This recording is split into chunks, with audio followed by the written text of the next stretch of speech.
द्रव्य संग्रह जी ग्रंथ। और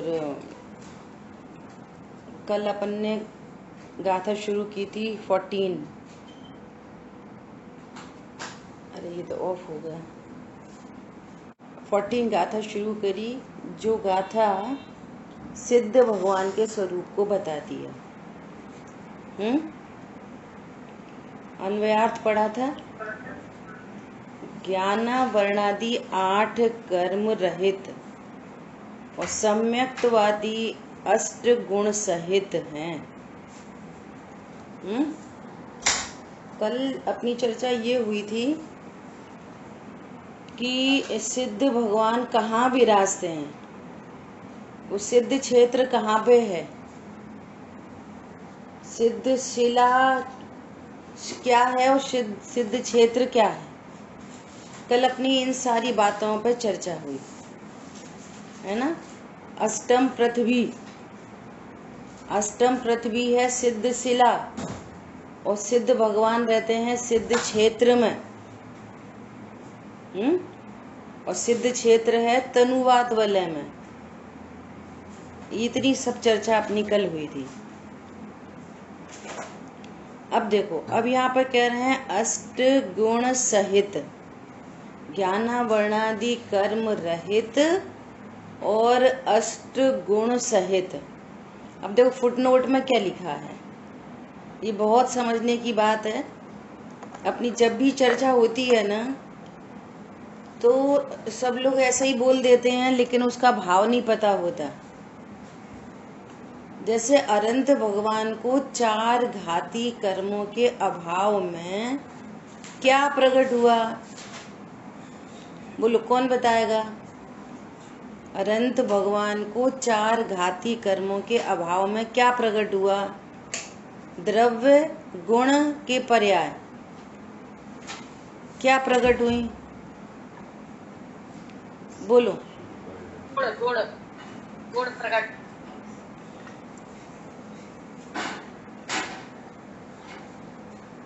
कौन बोल रहा है गुण प्रकट हुए, समता बहन जी। अनंत भगवान को घाती कर्म के अभाव में अनंत गुणों की शुद्ध पर्याय प्रकट हुई। घाती कर्म से रिलेटेड अनंत गुणों की शुद्ध पर्याय प्रकट हुई। आ रही बात समझ में। और सिद्ध भगवान को भी अघाती शेष अघाती कर्म के अभाव में और पूर्ण शुद्धता प्रकट हुई, तो शुद्ध पर्याय प्रकट हुई। और यहाँ पर जो पर्याय गुण की बात है, सो उसको गुण न समझ के पर्याय समझना चाहिए। समझ आई बात। अनंत भगवान कितने गुण वाले हैं, अनंत गुण वाले। सिद्ध भगवान अनंत गुण वाले। आचार उपाध्याय साधु परमेष्ठी अनंत गुण वाले। हम तुम मक्खी मच्छर हाथी घोड़ा नारकी देव सब अनंत गुण वाले हैं। पॉइंट समझ में आ रहा है। गुणों से कहा जाता है, पर्याय समझना चाहिए। देखो फुटनोट में लिखा है, सम्यक्त्व ज्ञान दर्शन वीर्य सूक्ष्मत्व अवगाहनत्व अगुरुलघुत्व और अव्ययवाद, इन सर्व गुणों की परिपूर्ण शुद्ध पर्याय सिद्ध अवस्था में होती हैं। ये सब क्या है, गुण। सम्यक्त्व ज्ञान दर्शन वीर्य सूक्ष्मत्व अवगाहन अगुरुलघु अव्ययवाद, ये तो गुण हैं। और इन गुणों की पूर्ण शुद्ध पर्याय सिद्ध अवस्था में प्रकट हुई। अपन ने मुनिराज को देखा था, 6वें 7वें गुणस्थान वर्ती मुनिराज, तो उनकी ज्ञान की शुद्धता है, श्रद्धा पर्याय की शुद्ध। गुण तो सबके शुद्ध रहते हैं, और पहले भी चर्चा हो चुकी है कि कर्म ने किसको इफेक्ट डाला था, गुण को कि पर्याय को? बोलो, कर्मों ने किसको इफेक्ट डाला था? गुणों को डाला था कि पर्याय पे इफेक्ट डाला था? पर्याय पे डाला था, है ना। पूर्ण शुद्ध पर्याय नहीं प्रकट हो पा रही थी, या शुद्धता ही नहीं प्रकट हो रही थी, हुई थी तो आंशिक हुई थी, है ना। अब सर्व कर्मों का अभाव हो गया तो पूर्ण शुद्ध पर्याय प्रकट होंगी कि गुण प्रकट होंगे? बोलो, पर्याय प्रकट होंगी। गुण तो अनादि अनंत सब द्रव्यों में है। तो ये बात समझने की है, ठीक है। देखो लिखा है इन सर्व गुणों की, देखो ज्ञानावर्णी, दर्शनावर्णी, मोहिनी और अंतरा, कर्म सापेक्ष बात कर रहे हैं। ये तो है कर्म, और इनके अभाव होने पर किन किन गुणों की पर्यायों में अशुद्धता थी? ज्ञान, दर्शन, वीर्य और मोहिनी, मिथ्यात्व, है ना। तो मिथ्यात्व संबंधी विपरीतता, चारित्र संबंधी विपरीतता थी, ज्ञान, दर्शन और वीर्य, है ना। अब इन सभी गुणों की, ज्ञान गुण की पूर्ण शुद्ध पर्याय केवल ज्ञान, दर्शन गुण की पूर्ण शुद्ध पर्याय केवल दर्शन, अनंत दर्शन भी कह सकते हैं, छायिक ज्ञान, छायिक दर्शन भी कह सकते हैं, है ना। छायिक भाव पढ़ा ना, सर्व कर्मों के क्षय से प्रकट होने वाली छायिक पर्याय, तो उसको अनंत ज्ञान, अनंत दर्शन, अनंत सुख और अनंत वीर्य, ये सब प्रकट हुए अनंत भगवान को। और सिद्ध भगवान को देखो, नाम कर्म के अभाव में सूक्ष्मत्व, आयु कर्म के अभाव में अवगाहनत्व, गोत्र कर्म के अभाव में अगुरु लघुत्व, और वेदनी कर्म के अभाव में अव्याबाधत्व। ये कर्म के अभाव से बात की जा रही है ना। तो क्या बोल रहे हैं, इन सर्व गुणों की परिपूर्ण शुद्ध पर्याय सिद्धालय में होती हैं। 8 गुण कर्मों का अभाव होता है, सो व्यवहार से 8 गुण प्रकट हुए ऐसा कहा जाता है, परंतु निश्चय से अनंत गुण सर्व सिद्ध भगवंतों के होते हैं। अनंत गुणों की शुद्ध पर्याय प्रकट हुई हैं। यहाँ पे तो कह रहे हैं 8 गुण प्रकट हुए, सिद्ध भगवान को तो अनंत गुण होते हैं, और अनंत गुणों की शुद्ध पर्याय प्रकट हुई हैं। तो यहाँ जो गुण शब्द यूज हो रहा है वो गुण के लिए नहीं, पर्याय के लिए कहा जा रहा है, ये ध्यान में रखना। जैसे अनंत भगवान के कहे जाते हैं 36 गुण अनंत भगवान के, दो इतने व्यवहार के वचन चलते हैं कि 10 जन्म के, 10 गर्भ के, 10 जन्म के, और 10 केवल ज्ञान के, 30 तो यही हो गए, है ना। और 8 प्रातिहार, है ना। ये सारे तो, ये सब तो व्यवहार से कहे जा रहे हैं। अब जन्म गर्भ के अतिशय क्या है कि अनंत भगवान जब तीर्थंकर के जीव जब गर्भ में आते हैं तो रत्नों की वर्षा होती है, तो ये रत्नों की वर्षा होना ये अनंत भगवान का गुण है। देखो जिनवाणी में कितने व्यवहार के वचन चलते हैं। क्यों करते हैं ऐसे वचन? कि लोगों को इसी से महिमा आती है जो स्वरूप नहीं समझते, है ना। देखो उनकी दिव्य ध्वनि गिरती है, उनका समवचरण होता है, ठंडी ठंडी हवा चलती है, तो ठंडी ठंडी हवा अनंत भगवान का गुण है, ठंडी हवा चलना। सब फूल के, सब ऋतुओं के फल फूल लगते हैं, तो ये अनंत भगवान का गुण है। तो उन गुणों में सिर्फ 4 अनंत चतुष्ट वे अनंत भगवान के गुण हैं, और बाकी सब तो कहवत के हैं, कहने के। समझ में आ रही है बात? ऐसे ही मुनिराज के कहे जाते हैं 28 मूल गुण। सुबह 28 मूल गुण बाहर से देखने के हैं, अंदर में तो जो वीतरागता प्रकट हुई है वो मुनिराज की शुद्ध पर्याय है। सो उनको भी गुणों से इंडिकेट करते हैं। तो यहाँ पे दादा ने बहुत स्पष्टीकरण किया है क्या कि ये 8 जो गुण हैं आत्मा में, इनकी पूर्ण शुद्ध पर्याय प्रकट हुई हैं। और 8 गुण तो व्यवहार से कह रहे हैं, सिद्ध भगवान में तो अनंत गुण होते हैं।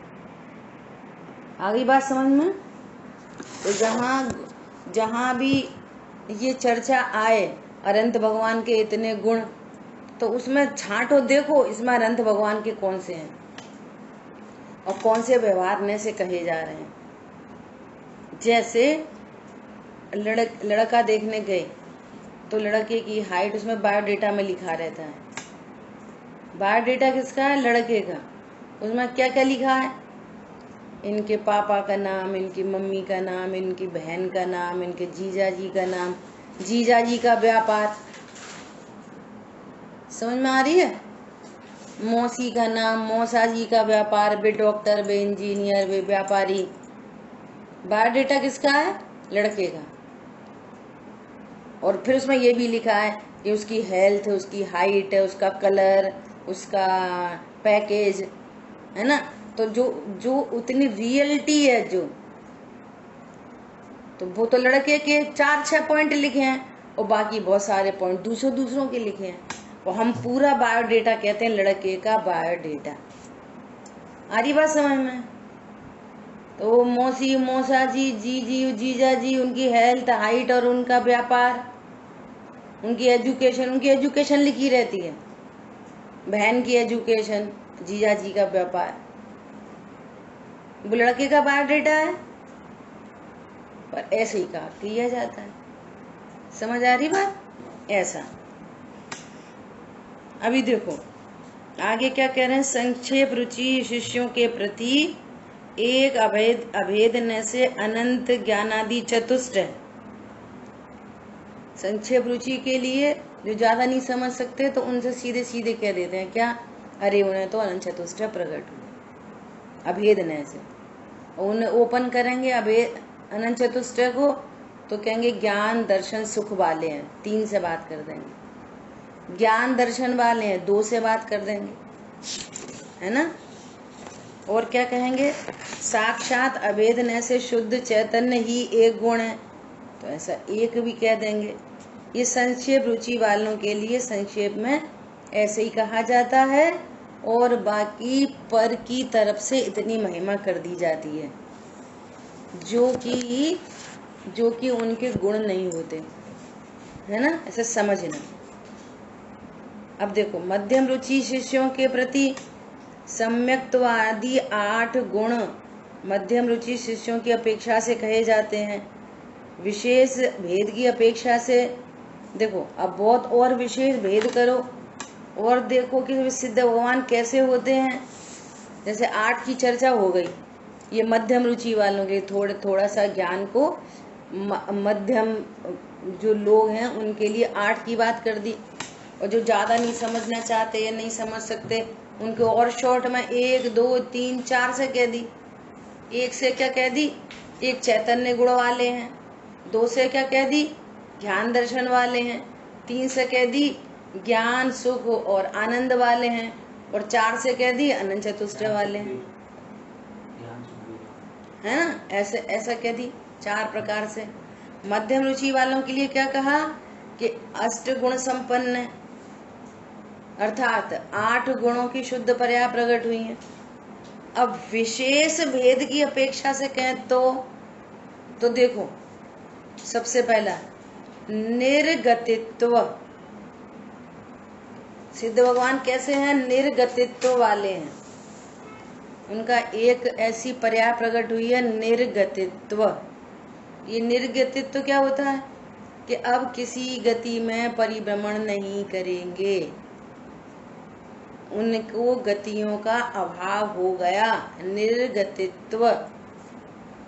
निरिंद्रियत्व सर्व इंद्रियों से रहित हैं। जो कैसे हैं सिद्ध भगवान?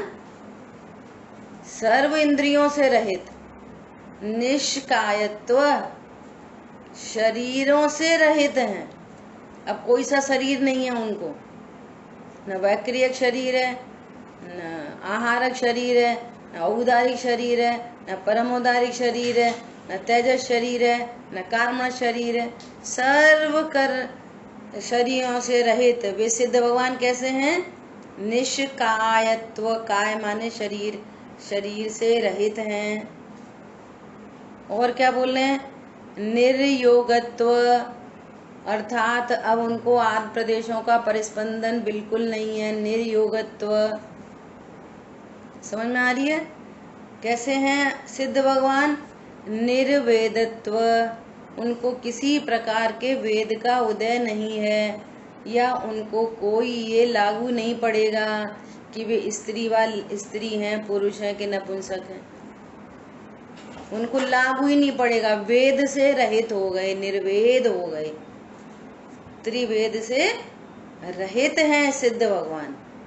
निष्कषायत्व, सर्व कषायों का जिनको अभाव हो गया है, जो कषायों से रहित हैं, निष्कषायत्व। समझ में आ रही है? निर्नामत्व, अब उनका कोई नाम कर्म के अभाव से निर्नामत्व प्रकट हुआ। अब उनको कोई नाम नहीं है। समझ आई बात? एक इंद्रिय, दो इंद्रिय वाले हैं, कोई नाम कर्म का उदय नहीं है। निर्गोत्रत्व, अब उनको न ऊंच गोत्र है न नीच गोत्र वाले हैं। कौन से वाले हैं? गोत्र कर्म से रहित हो गए। निरायुत्व, है ना, अब उनको आयु की कोई बात नहीं लागू पड़ेगी कि ये कितनी आयु वाले हैं। अनंत काल तक ऐसे यथा रहेंगे, अनंत काल तक जैसे हैं वैसे ही रहेंगे। इत्यादि विशेष गुण, ये सब विशेष गुणों की चर्चा हुई। तथा अस्तित्व, वस्तित्व, प्रमेयत्व आदि सामान्य गुण ऐसे स्वागम से अविरोध अनंत गुण जानना चाहिए। ऐसे उनको अनंत गुण प्रकट हुए, अनंत गुणों की पूर्ण शुद्ध पर्याय प्रकट हुई। ठीक है, अब देखो आगे चर्चा कर रहे हैं कि 8 गुणों और उनकी पर्यायों का संक्षिप्त स्वरूप। ये बहुत इंपॉर्टेंट बात आगे आ रही है कि हम केवल ज्ञान का अर्थ क्या समझते हैं। केवल ज्ञान कहो, अनंत ज्ञान कहो, छाई ज्ञान कहो, एक अर्थवाची है। कौन दोहराएगा इन तीनों शब्दों को? बोलो जल्दी।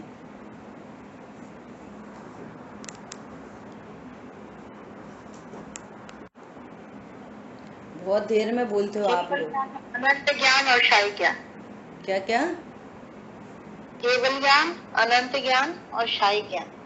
हाँ, बहुत अच्छा। ठीक है, ऐसे ही दर्शन में लग जाएगा। कौन रिपीट करेगा दर्शन में? दर्शन में रिपीट करो। केवल दर्शन, अनंत दर्शन, छाई दर्शन। हाँ, बहुत अच्छा है ना। अभी क्या कह रहे हैं? अनंत वीर्य। अब देखो अनंत वीर्य का स्वरूप समझना बहुत गजब की बात है। अनंत वीर्य प्रकट हुआ किनको? सिद्ध भगवान की चर्चा चल रही है, अनंत भगवान को भी प्रकट हुआ। ये तो घाती कर्म के अभाव की बात चल रही है। घाती कर्म के अभाव में जो शुद्ध पर्याय प्रकट हुई हैं, अनंत भगवान को भी हैं, सिद्ध भगवान को भी हैं। और सिद्ध भगवान को आघाती संबंधी और शुद्धता प्रकट हो गई है ना। अब सुनो, अनंत वीर्य, वीर्य गुण है, वीर्य गुण। जैसे अनंत ज्ञान, तो ज्ञान गुण है, और ज्ञान गुण की पूर्ण शुद्ध पर्याय का नाम है अनंत ज्ञान, केवल ज्ञान, छाय ज्ञान, है ना। ऐसे यहाँ वीर नाम का गुण है, वीर्य गुण, और उसकी पर्याय होती है पुरुषार्थ। वीर्य गुण की पर्याय क्या उत्पन्न होती है? जैसे ज्ञान गुण की पर्याय जानना, श्रद्धा गुण की पर्याय विश्वास करना, ऐसे वीर गुण की पर्याय का क्या नाम है? पुरुषार्थ। तो वे सिद्ध भगवान अनंत पुरुषार्थी हैं, अनंत वीर प्रकट हुआ। समझ आ रही बात? इसको छायक वीर भी कह सकते हैं, जैसे छायक ज्ञान बोल रहे हैं। छायक वीर प्रकट हुआ, अनंत पुरुषार्थ प्रकट हुआ। अब वो अनंत पुरुषार्थ क्या चीज है? अनंत पुरुषार्थ तो सुनना, अनंत वीर किसे कहते हैं कि इसके अर्थ दो प्रकार से हैं। एक अर्थ क्या कि जैसे केवल ज्ञान प्रकट हो गया, उस ज्ञान में लोकालोक झलक रहा है, तो लोकालोक झलकने के लिए उतनी सामर्थ्य भी होने चाहिए ना। तो वो सामर्थ्य प्रकट हुई है कि लोकालोक को जान सकें, ऐसी सामर्थ्य है ना। और यहाँ पे इतना सुंदर अर्थ किया है कि पुरुषार्थ किसका नाम है कि अनंत पदार्थों के ज्ञान से क्या, अनंत पदार्थों के ज्ञान में खेद रहित्व, अनंत पदार्थों के ज्ञान होने पर कोई राग द्वेष नहीं होना, ये अनंत पुरुषार्थ का कार्य है। बोलो, पॉइंट समझ में आ रहा है? अभी सुनना गजब की बात। जानना, जैसे हम सब भी जानते हैं, जानना तो हमको भी होता है। अल्प ज्ञेय ज्ञायक हैं हम, वे सकल ज्ञेय ज्ञायक हैं, उनको सकल ज्ञेय ज्ञान में झलकते हैं, हमको थोड़े से ज्ञेय ज्ञान में झलकते हैं, अल्प ज्ञेय। समझ में आ रही है? लेकिन उनको सकल ज्ञेय झलकने पर भी पूर्ण वीतरागता, कोई राग द्वेष की उत्पत्ति नहीं होती। कल्पना करो, इसका नाम है अनंत पुरुषार्थ। कितने भाववाची अर्थ है ये। और यहाँ तो अल्प ज्ञेय, और ज्ञान में कुछ भी झलका, सो जानना तो अपराध नहीं है, जानना तो स्वभाव है। किसी को भी जानना वो अपराध नहीं है। बहुत गंभीर चर्चा है, ध्यान से सुनना, समझ में नहीं आए तो पूछना। इसको ऑफ कर दो। अरे बात समझ में? जानना तो अपराध नहीं है, क्योंकि सो पर प्रकाशक आत्मा का स्वभाव है, ज्ञान का स्वभाव है सो पर प्रकाशक। लेकिन जानने के साथ में ही क्या उत्पन्न हुआ? ये अच्छा ये बुरा, ये अच्छा ये बुरा। देख लेना आप, 24 घंटे में ज्ञान तो अपना काम कर रहा है जानने का, सो जानना हो रहा है। लेकिन राग द्वेष सहित जानना, सो ये अपराध है। ये राग द्वेष की उत्पत्ति होना सो अपराध है, जानना अपराध नहीं है। पॉइंट समझ में आ रहा है? जैसे मान लिया आप मंदिर गए, कोई बहुत सुंदर मंदिर देखा, तो आपके भी ज्ञान का विषय बन रहा है वो मंदिर, और भगवान के ज्ञान का विषय बन रहा है। आपको सुंदर लग रहा है तो उनको भी सुंदर लगता होगा, है ना। जैसा आपको दिख रहा है उससे कहीं ज्यादा क्लियरिटी से उनको दिखाई देता है, अनंत भगवान को, सिद्ध भगवान को। हमें तो ये भी नहीं पता उनके ये परमाणु कहाँ थे, पहले कहाँ थे, कैसे परिणमित हुए, उन्हें तो एक एक चीज की खबर है। लेकिन हम देखेंगे मंदिर को तो क्या बोलेंगे, कितना अच्छा, तो तुरंत राग उत्पन्न हो गया। और वे देखते होंगे तो क्या करते होंगे, कितना अच्छा। नहीं, सहज ज्ञान का ज्ञेय, कोई राग की उत्पत्ति नहीं होती। पॉइंट समझ में आ रहा है?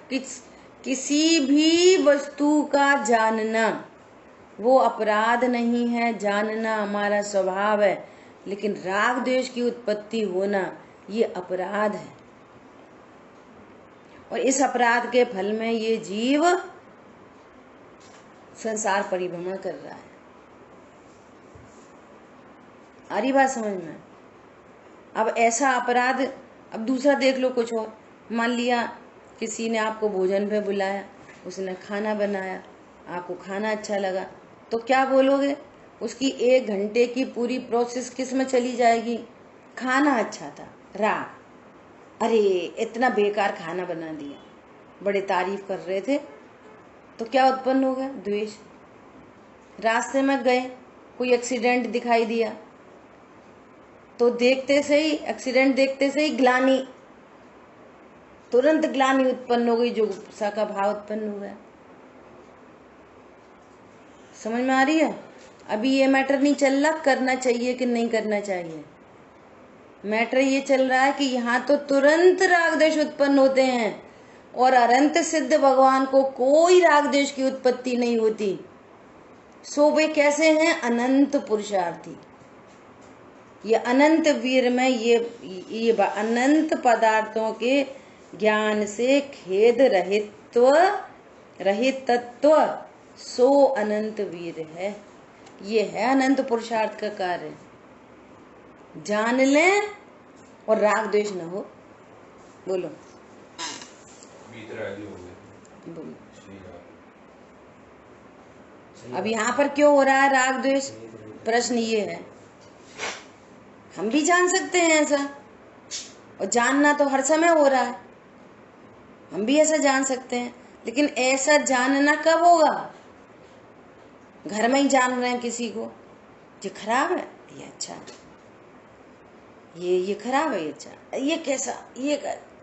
हास्य, रति, अरति, शोक, भय, जुगुप्सा, स्त्री वेद, पुरुष वेद, नपुंसक वेद, कोई ना कोई कषाय की उत्पत्ति हो रही है, और जानने में कोई प्रॉब्लम नहीं है।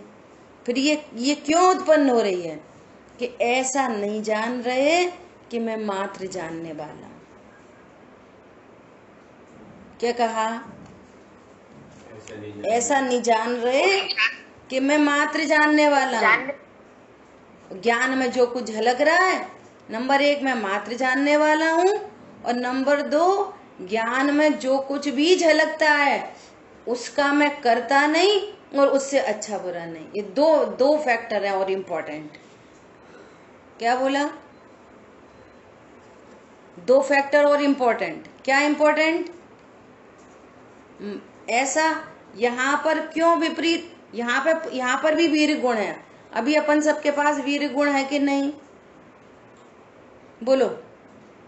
जैसे ज्ञान गुण है, ऐसे श्रद्धा गुण है, ऐसे चारित्र गुण है, ऐसे अनंत गुण है, ऐसे वीर गुण भी है। उनके गुण हमारे गुण समान है। यहाँ पर वीर गुण की पर्या उत्पन्न हो रही है पुरुषार्थ नाम की। सो कैसी उत्पन्न हो रही है? विपरीत पुरुषार्थ। जैसे ज्ञान की पर्याय हो रही है ना, विकारी पर्याय अज्ञान, श्रद्धा की मिथ्यात्व, चारित्र में राग द्वेष, तो वीर गुण की पर्याय क्या उत्पन्न हो रही है? विपरीत पुरुषार्थ। वीर गुण का वीर शक्ति की परिभाषा है कि स्वभाव की रचना करना, स्वभाव की रचना करना। सो यहाँ पर राग द्वेष की रचना हो रही है विपरीत पुरुषार्थ में, और वहां पर वीतरागता की रचना हो रही है। 3 बातें बता दी वीर गुण की, ध्यान में रखना।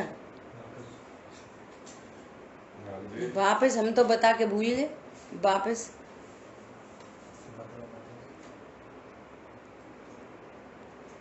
एक तो बात बताई थी, अनंत सामर्थ्य प्रकट हो गई। केवल ज्ञान प्रकट हुआ ना, तो वो केवल ज्ञान लोकालोक झलके तो सामर्थ्य भी चाहिए ना।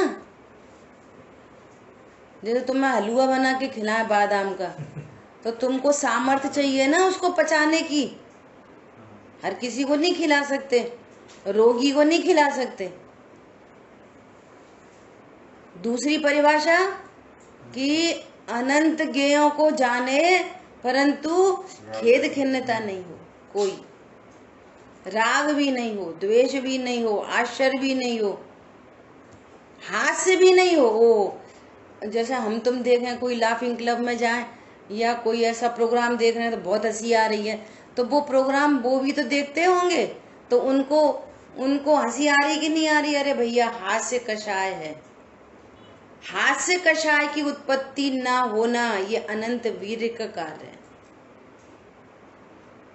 गजब, समझ में आ रही है बातें?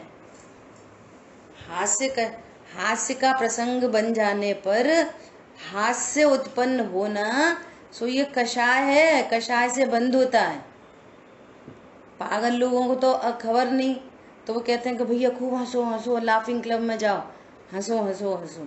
हंसने से क्या होता है? अच्छा होता है, अच्छा होता है, अच्छा होता है। हंसने से अच्छा होता है। यहाँ पर कह रहे हैं कषाय है, उससे बंद होता है। सारी चीजों का पता तो स्वाध्याय से पता चलता है। जिन चीजों को भ्रम से अच्छा मान के बैठे हैं वो यहाँ पर हे कहते हैं। एक भगवान आत्मा उपादेय है। देखो कितना भाव भरा ये अनंत वीर में। हाँ, और तीसरा पॉइंट था स्वरूप की रचना करना। सारी अनंत पर्याय भी शुद्ध पर्याय हो गए। हाँ, सबकी रचना होती है वीर गुण की पर्याय से। ठीक है, तो क्या पॉइंट था? अब विचार करो कि यहाँ क्यों राग द्वेष उत्पन्न हो रहे हैं? कि मैं देह हूं। अब देह के लिए जो अच्छा सो मेरे लिए अच्छा, देह रहे सही है तो मैं सही हूं। सो राग, मैं तो इतना सुंदर हूं, मैं तो भी कुछ स्वस्थ हूं, मैं तो योगा प्राणायाम करता हूं, मैं तो एकदम बैलेंस डाइट खाता हूं। तो ये सब शरीर को देख देख के क्या उत्पन्न हो रहा है? राग। राग क्यों उत्पन्न हो रहा है? कि मैं देह हूं, तो राग उत्पन्न हो रहा है। अब शरीर के लिए जो कुछ गड़बड़ है तो उससे द्वेष, और शरीर में ही कुछ हो जाए तो द्वेष। अब हमें ऐसा हो गया, अब हमें ऐसा हो गया, अब हम ऐसे हो गए, अब देखो कब तक रहेंगे, शरीर रहेगा तो हम रहेंगे। तो ये राग द्वेष भय ग्लानि जुगुप्सा ये क्यों उत्पन्न हो रहे हैं? अज्ञानता के कारण। इनका मूलभूत है अज्ञानता। सो अज्ञानता के कारण राग द्वेष की रचना हो रही है। रचना होनी चाहिए वीतरागता की, और रचना हो रही है राग द्वेष की। सो ये वीर गुण की विकारी पर्याय उत्पन्न हो रही है। और जानना तो सबको ही हो रहा है। और जैसे स्वरूप को जाना तो क्या हुआ कि आंशिक वीतरागता प्रकट हुई। आंशिक वीतरागता प्रकट हुई, तो जितनी वीतरागता प्रकट हुई उतनी शुद्ध पर्याय और बाकी अशुद्ध पर्याय है। अब अनंत सिद्ध भगवान को वीर गुण की पूर्ण शुद्ध पर्याय प्रकट हुई है, तो वहां पर सकल ये ज्ञायक तदपि निजानंद रस ली। कोई राग द्वेष की उत्पत्ति नहीं हो रही। समझ में आ रही है बात? तो स्वभाव को नहीं जानना सो राग द्वेष का कारण है, और स्वभाव को जाना राग द्वेष में कुछ नहीं करना। ये तो एक और गजब की बात है। अज्ञान के भी 3 पॉइंट आए थे, कौन बताएगा अभी अभी? एक तो जो कुछ झलक रहा है, ज्ञान का काम है जानने का, झलकाने का, सो झलक रहा है, नंबर 1। नंबर दूसरी बात, उस जो कुछ झलक रहा है ना, जानना स्वभाव है। नंबर दूसरी बात कि मैं उनका करता हूं ऐसा जानता है अज्ञान। मैं मात्र जानने वाला हूं ऐसा नहीं जानता। ज्ञान की तरफ से देखो, अब जो कुछ झलक रहा है मैं उसका करता हूं, क्रोध का करता हूं, और अच्छा बुरा होता हूं, उनसे लाभ हानि होती है मुझे। धन ज्ञान में झलका, अरे मेरा तो प्रमोशन हो गया, सो इसका मैं करता हूं और अब धन से मुझे लाभ है। और यहाँ पर कह रहे हैं कि तुम मात्र ज्ञान का ज्ञेय है, ये तुम इसके कर्ता भी नहीं हो और इससे तुम्हें कोई लाभ भी नहीं है। स्वरूप ऐसा है।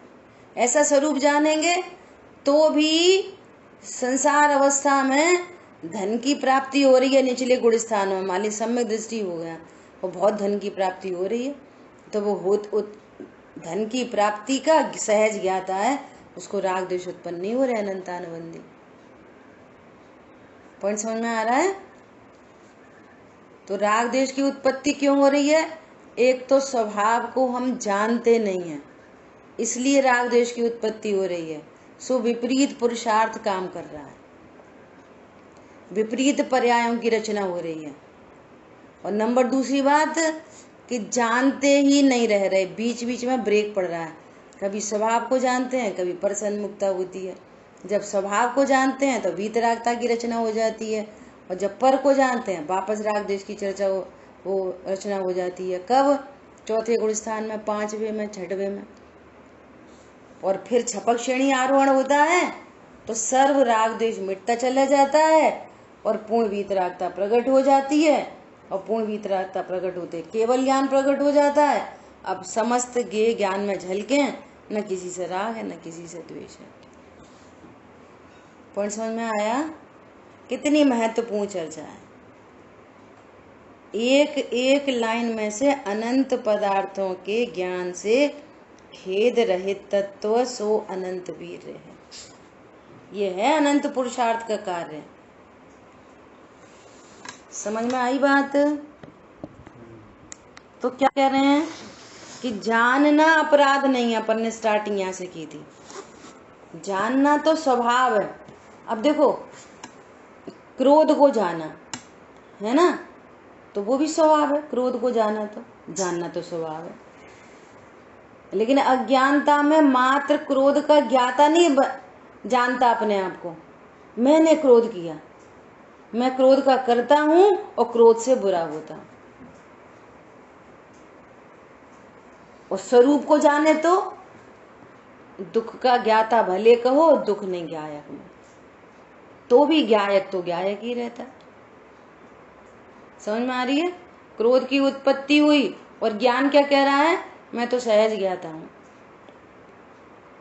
तो क्रोध का स्वामित्व तो नहीं, करता नहीं, और उससे अपने को अच्छा बुरा नहीं जानता। बोलो, ऐसी स्थिति है।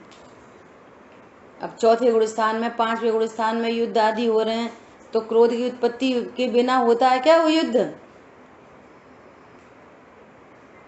घर में और दूसरे कार्यक्रम चल रहे हैं, हिंसा हो रही है, कुछ भोजन आदि हो रहे हैं, गाड़ी पे जा रहे हैं, चौथे पांचवें गुण स्थानवर्ती रथों पे जा रहे हैं, घोड़ों पे सवार होके जा रहे हैं, है ना। आज की तारीख में बोलो तो कार से जा रहे हैं, तो हिंसा हो रही कि नहीं हो रही? हो रही है।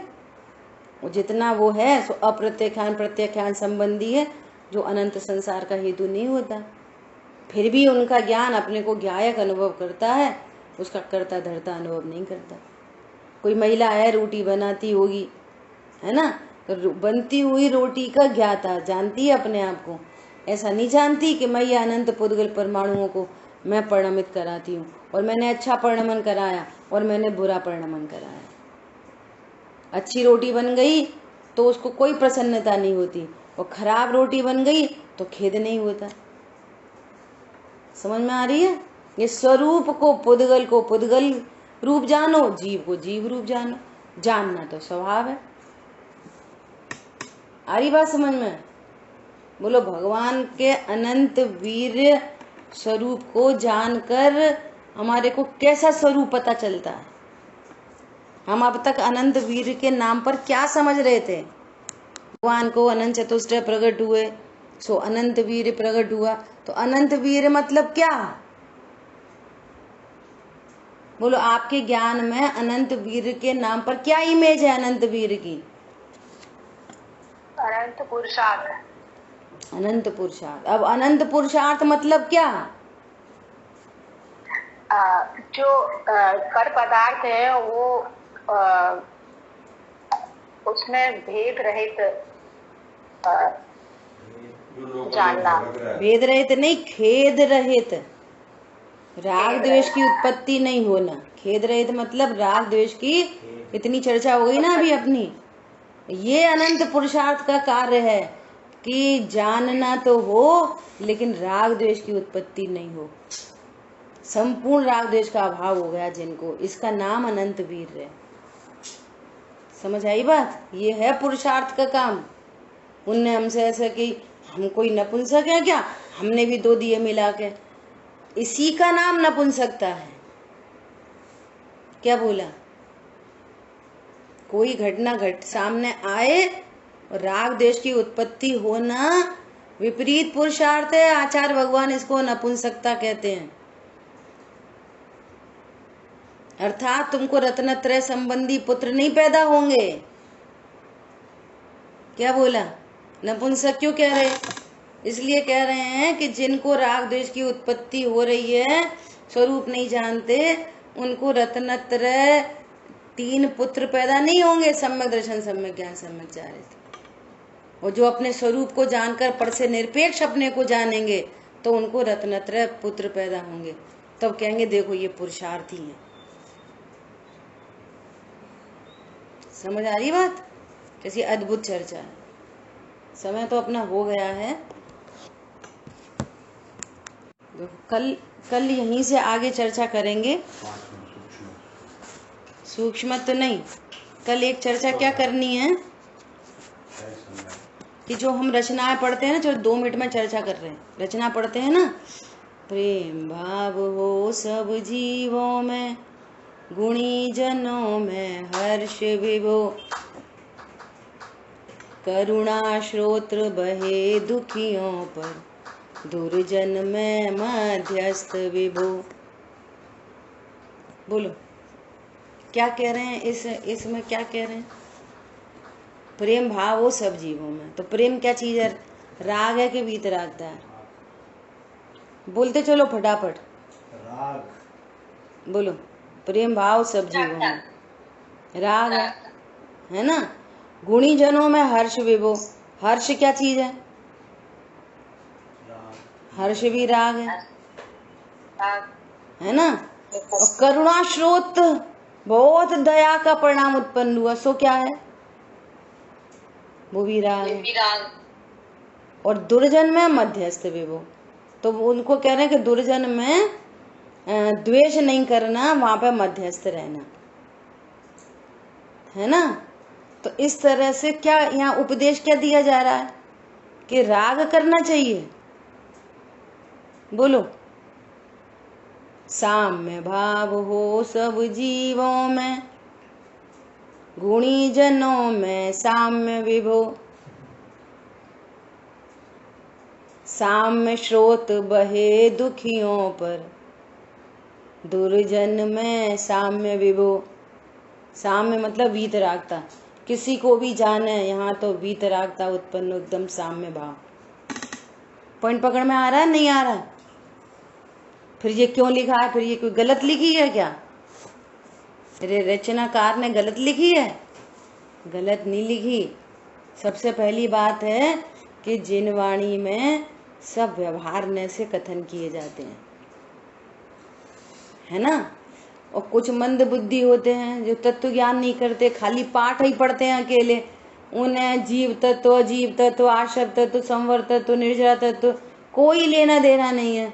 अनंत भगवान कैसे होते हैं, द्रव्य गुण पर्याय से कोई लेना देना नहीं है। पूजा तो करते हैं लेकिन उनके स्वरूप से कोई मतलब नहीं है। तो वे यदि इन पाठ को पढ़ेंगे